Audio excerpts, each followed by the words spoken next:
বন্ধু বান্ধৱীসকল, আজি আমাৰ কেবিনেটে কেইটামান গুৰুত্বপূৰ্ণ সিদ্ধান্ত গ্ৰহণ কৰে। আপোনালোকে ইতিমধ্যে জানে যে অসমত আমি কেইবাটাও সমষ্টিত ইতিমধ্যে সমজিলা গঠন কৰিছিলোঁ আৰু সমজিলাবিলাকৰ কাম কাজে ৰাইজৰ বহু সমস্যাৰ সমাধান কৰিব পাৰিছে আৰু সমজিলাসমূহ নিৰ্মাণৰ বাবে জিলা আয়ুক্তসকলৰো কামৰ বোজা বহুখিনি হ্ৰাস পাইছে আৰু তেওঁলোকে আন বিভিন্ন কাম কাজত সময় দিব পাৰিছে। সমজিলাসমূহৰ গুৰুত্ব আৰু সমজিলাসমূহৰ প্ৰয়োজনীয়তাৰ ওপৰত বিচাৰ বিবেচনা কৰি কেবিনেটে আজি আৰু 10খন নতুন সমজিলা নিৰ্মাণৰ সিদ্ধান্ত গ্ৰহণ কৰে। ইয়াৰ এখন সমজিলা হ'ব বকো ছয়গাঁও সমষ্টি, দ্বিতীয়খন সমজিলা হ'ব পলাশবাৰী সমষ্টি, তৃতীয়খন সমজিলা হ'ব শোণিতপুৰ জিলাৰ বৰচলা সমষ্টি, শোণিতপুৰ জিলাৰ ৰঙাপাৰাত চতুৰ্থখন সমজিলা হ'ব, তিনিচুকীয়া জিলাৰ মাকুমত সমজিলা হ'ব, তিনিচুকীয়া জিলাৰ ডিগবৈত সমজিলা হ'ব, যোৰহাট জিলাৰ টিয়কত সমজিলা হ'ব, যোৰহাট জিলাৰ মৰিয়নিত সমজিলা হ'ব, কাছাৰ জিলাৰ ধলাইত এখন নতুন সমজিলা হ'ব আৰু গোৱালপাৰাৰ দুধনৈত এখন সমজিলা হ'ব। অৰ্থাৎ অসমত নতুনকৈ আৰু 10খন সমজিলা নিৰ্মাণ কৰিবলৈ ৰাজ্য চৰকাৰে আজি সিদ্ধান্ত গ্ৰহণ কৰিছে। টাটাৰ লগত আমি জইণ্ট ছেক্টৰত আসাম কেঞ্চাৰ কেয়াৰ ফাউণ্ডেশ্যনৰ জৰিয়তে বিভিন্ন কেঞ্চাৰ হস্পিটেল নিৰ্মাণৰ কামত আমি লাগি আছো।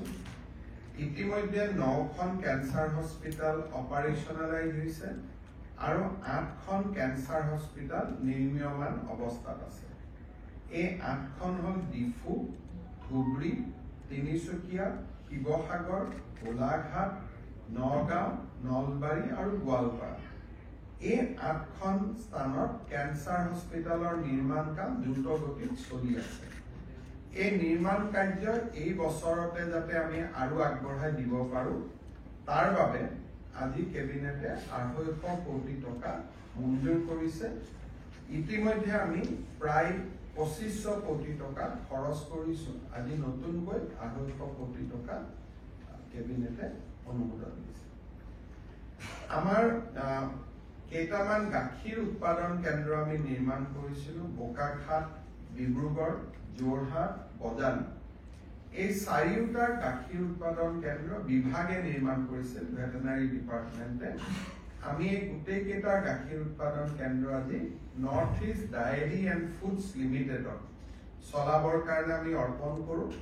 আপোনালোকে জানে যে north east diary and foods limited হ'ল অসম চৰকাৰ আৰু ভাৰত চৰকাৰৰ এটা যৌথ সংস্থা।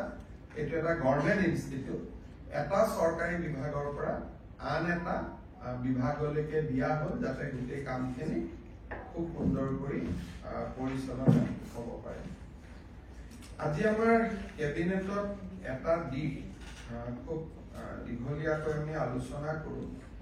আপোনালোক সকলোৱে জানে যে ডক্টৰ ভূপেন হাজৰিকাৰ জন্ম শতবাৰ্ষিকী 8 ছেপ্টেম্বৰ 2025 আৰম্ভ হ'ব আৰু 8 ছেপ্টেম্বৰ 2026 সামৰণি পৰিব। অৰ্থাৎ ডক্টৰ ভূপেন হাজৰিকাৰ জন্ম হৈছিলে 8 ছেপ্টেম্বৰ 1926 চনত আৰু 2026 চনত শতবৰ্ষ হ'ব আৰু তাৰ এবছৰ আগৰ পৰা আমি বছৰজোৰা কাৰ্যসূচীৰে ৰাজ্য চৰকাৰে ডক্টৰ ভূপেন হাজৰিকাৰ শতবাৰ্ষিকী পালন কৰিবলৈ সিদ্ধান্ত গ্ৰহণ কৰিছে। ডক্টৰ ভূপেন হাজৰিকাৰ শতবাৰ্ষিকী খুব সুন্দৰভাৱে পালন কৰিবলৈ ৰাজ্য চৰকাৰে অসমৰ মুখ্যমন্ত্ৰীৰ অধ্যক্ষতাত এখন 50জনীয়া সমিতি নিৰ্মাণৰ বাবে সিদ্ধান্ত গ্ৰহণ কৰিছে। আৰু এই কমিটিখনত পৃষ্ঠপোষক হিচাপে আমি উত্তৰ পূৰ্বৰ আটাইকেইখন ৰাজ্যৰ মুখ্যমন্ত্ৰীসকলকো আসন গ্ৰহণ কৰিবলৈ আমন্ত্ৰণ জনাম। অৰ্থাৎ অসমৰ মুখ্যমন্ত্ৰী সভাপতি হ'ব, বাকী 7খন ৰাজ্যৰ মুখ্যমন্ত্ৰী এই সমিতিখনৰ পৃষ্ঠপোষক হ'বৰ বাবে আমি আমন্ত্ৰণ জনাম। আৰু গোটেই সমিতিখন 50 জনীয়া এখন শক্তিশালী সমিতি হ'ব। 8 ছেপ্টেম্বৰ 2025 তাৰিখে ভাৰতৰ ৰাষ্ট্ৰপতি অথবা প্ৰধানমন্ত্ৰী ডাঙৰীয়াৰ কৰকমলেৰে আমি শতবাৰ্ষিকী অনুষ্ঠান আৰম্ভ কৰিম। আৰু 8 ছেপ্টেম্বৰ 2026 আকৌ ৰাষ্ট্ৰপতি মহোদয়া বা প্ৰধানমন্ত্ৰী ডাঙৰীয়াৰ উপস্থিতিত আমি শতবাৰ্ষিকী অনুষ্ঠানৰ সামৰণি মাৰিম। অৰ্থাৎ আৰম্ভণি আৰু সামৰণি নতুবা প্ৰধানমন্ত্ৰী নতুবা ৰাষ্ট্ৰপতি এগৰাকী উপস্থিত থাকিব। আৰু তেখেতৰ এই শতবাৰ্ষিকী অনুষ্ঠান আমি এটা অনুষ্ঠান নতুন দিল্লীত কৰিম, আৰম্ভণিটো বা সামৰণিটো, আৰু এটা অনুষ্ঠান আমি গুৱাহাটীত কৰিম, আৰম্ভণি বা সামৰণি। 3টা বিশেষ অনুষ্ঠান আমি কৰিম। এটা অনুষ্ঠান অৰুণাচল প্ৰদেশত কৰিম, য'ত ভূপেন হাজৰিকাই নিজৰ শৈশৱ পাৰ কৰিছিলে। দ্বিতীয়টো অনুষ্ঠান আমি কলিকতাত কৰিম, য'ত ভূপেন হাজৰিকাই তেখেতৰ জীৱনৰ ডাঙৰ এটা কৰ্মজীৱন পাৰ কৰিছিলে। তৃতীয়টো অনুষ্ঠান আমি মুম্বাইত কৰিম, য'ত তেখেতৰ জীৱনৰ শেষৰ সময়খিনি তেখেতে অতিবাহিত কৰিছিল। গতিকে ভূপেন হাজৰিকাৰ জন্ম শতবাৰ্ষিকীৰ কেন্দ্ৰীয় অনুষ্ঠান গুৱাহাটী, দিল্লী, অৰুণাচল প্ৰদেশ, কলিকতা আৰু মুম্বাই ৰাজ্য চৰকাৰে অনুষ্ঠিত কৰিব। এই সময়ছোৱাৰ ভিতৰতে ডক্টৰ ভূপেন হাজৰিকাৰ নামত আমি এটা বিশেষ ইনফ্ৰাষ্ট্ৰাকচাৰ প্ৰজেক্ট এটা নতুবা বিশেষ অনুষ্ঠান এটা তেখেতৰ নামত আমি উৎসৰ্গিত কৰিম। সি ডাঙৰ এটা ষ্ট্ৰাকচাৰ এটা যেনেকুৱা ধৰণে আমি চাম, কোনোবা এখন বিশ্ববিদ্যালয় তেখেতৰ নামত হ'ব পাৰে, কোনোবা এটা অনুষ্ঠান হ'ব পাৰে। আমাৰ 50 জনীয়া কমিটিয়ে সেই ক্ষেত্ৰত সিদ্ধান্ত ল'ব। ডক্টৰ ভূপেন হাজৰিকাৰ জীৱনী এখন আমি এই বছৰত 10 লাখ অসমবাসী ৰাইজৰ মাজলৈ আমি প্ৰেৰণ কৰিম। মুখ্যমন্ত্ৰীৰ যিটো নতুন বছৰৰ আৰম্ভণিতে আমি যি গ্ৰিটিংছ পঠাওঁ, এইবাৰ আমি ভূপেন হাজৰিকাৰ জীৱনী এখন অনুৰাধা শৰ্মা পূজাৰী ডাঙৰীয়ানীক ইতিমধ্যে আমি দায়িত্ব দিছোঁ এখন জীৱনী, তেখেতৰ সংক্ষিপ্ত জীৱন বুৰঞ্জী এখন লিখিবৰ বাবে। আৰু সেই জীৱন বুৰঞ্জীখন অসমৰ হাইয়েষ্ট প্ৰিণ্টেড এডিশ্যন হ'ব।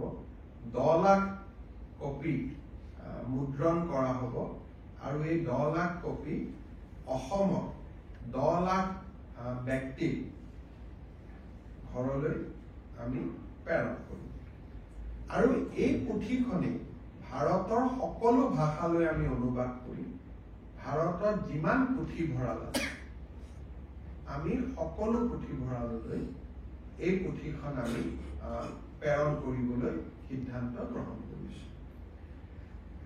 আমি ভাৰত চৰকাৰক অনুৰোধ কৰিম যে ভূপেন হাজৰিকাৰ নামত এটা কইন, মুদ্ৰা এটা, যাতে এই সময়ছোৱাত ভাৰত চৰকাৰে তেখেতৰ স্মৃতিত এটা নতুন মুদ্ৰা এটা ৰিজাৰ্ভ বেংকৰ দ্বাৰা নিৰ্মাণ কৰিবৰ বাবে সিদ্ধান্ত লয়। তাৰ বাবে আমি ৰিজাৰ্ভ বেংক অফ ইণ্ডিয়া আৰু ভাৰত চৰকাৰক অনুৰোধ কৰিম। চতুৰ্থতে ৰাজ্য চৰকাৰে ভূপেন হাজৰিকাৰ জীৱনৰ ওপৰত অসমীয়া, ইংৰাজী আৰু হিন্দী আমি এখন তথ্যচিত্ৰ নিৰ্মাণ কৰিম। আৰু তেখেতৰ গান আৰু কৰ্মজীৱন, ইয়াৰ ওপৰত গোটেই বছৰটোতে ৰাজ্যৰ শিক্ষানুষ্ঠানসমূহত আমি বিশেষকৈ আলাপ আলোচনা আৰু চৰ্চা যাতে হয় তাৰ বাবে আমি প্ৰচেষ্টা হাতত দিম। গতিকে এই গোটেইখিনিৰ জৰিয়তে আমি ভূপেন হাজৰিকাৰ শতবাৰ্ষিকী অনুষ্ঠান উদযাপন কৰাৰ সিদ্ধান্ত লৈছো আজি কেবিনেটত।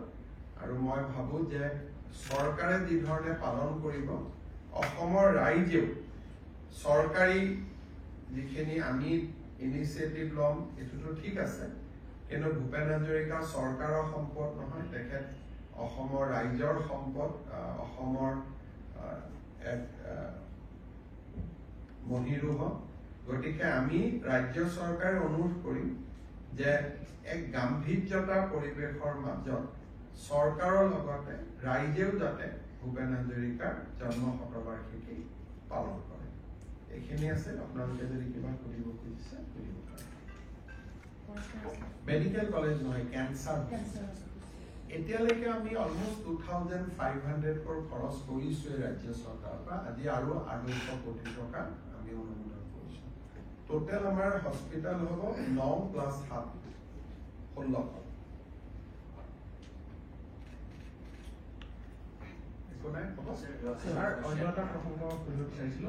জুনাইত এগৰাকী SDPOই আছুৰ আঞ্চলিকৰ এগৰাকী উপদেষ্টাক খুব বেয়াকৈ মাৰধৰ কৰিছিল। হয়তো মোৰ নজৰত আহিছে। আমাৰ অসম আৰক্ষীৰ বিশেষ মহাপৰিদৰ্শক জিতমল দলে বিষয়টো ইনকুৱাৰী কৰিবলৈ দিয়া হৈছে আৰু তেখেতৰ প্ৰতিবেদন পালে আমি যদি অভিযোগ সত্য হয় আমি কঠোৰ ব্যৱস্থা ল'ম। আছু বুলি নহয়, যিকোনো সাধাৰণ মানুহক কৰিলেও আমি একশ্যন ল'বই লাগিব। আৰু মই বিভিন্ন সভাই সমিতি ইতিমধ্যে কৈ আছো যে পুলিচে নিৰীহ মানুহৰ ওপৰত অত্যাচাৰ কৰাটো কোনো সভ্য সমাজে মানি ল'ব নোৱাৰে। গতিকে ইয়াৰ ওপৰত আমি নিশ্চিতভাৱে ব্যৱস্থা ল'ম। Sir, the recent case of extradition of Tawhir Rana to India for the 26/11 attack, you also have shared a memory of it where you were in Mumbai supposed to be in Taj. Can you, sir, share about that? No, already I have tweeted. I think that day around 4 p.m. I landed in Mumbai airport and supposed to go to the Taj. My booking was there, but because of some reason I decided not to go to the Taj, and I took a hotel that I think Marriott Hotel in near the airport. And while I was in hotel only, that point of time, just when I had check-in, that point of time around evening we come to know about a fast incident, and entire night I was there, and in fact I have to instead of hotel I have gone to a residence of a known person in the night itself so that we can be safe.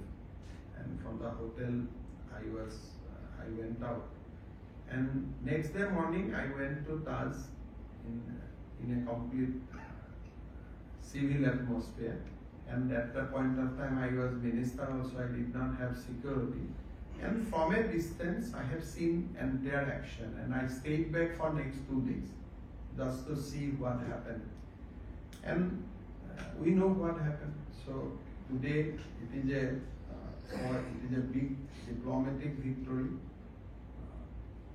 because of Prime Minister Modi. As you know, that American court had in fact acquitted Rana at some point of time during the UPA regime. He got acquitted. He was in a jail because of the Dennis case, not because of the Mumbai case. Because that point of time case was not followed properly. But today it is a big diplomatic victory for the Prime Minister, for the people of India, and we must compliment Prime Minister Narendra Modi for this huge diplomatic victory. We have all faith on our judiciary. I am sure that judiciary will give him what he deserves. Also, this also reaffirms the points that whoever fugitive today outside India, they must have enjoying life in abroad, but they must remember that with Prime Minister Modi, they have to come back today or tomorrow to face the law in India. So whatever today they are roaming around, it is a temporary reprieve, and they have to come back. And this is what our Prime Minister believes, and this is what he will deliver. So, as the Waqf Amendment Act has come into being, it has been seen that in many places, even in neighboring Tripura and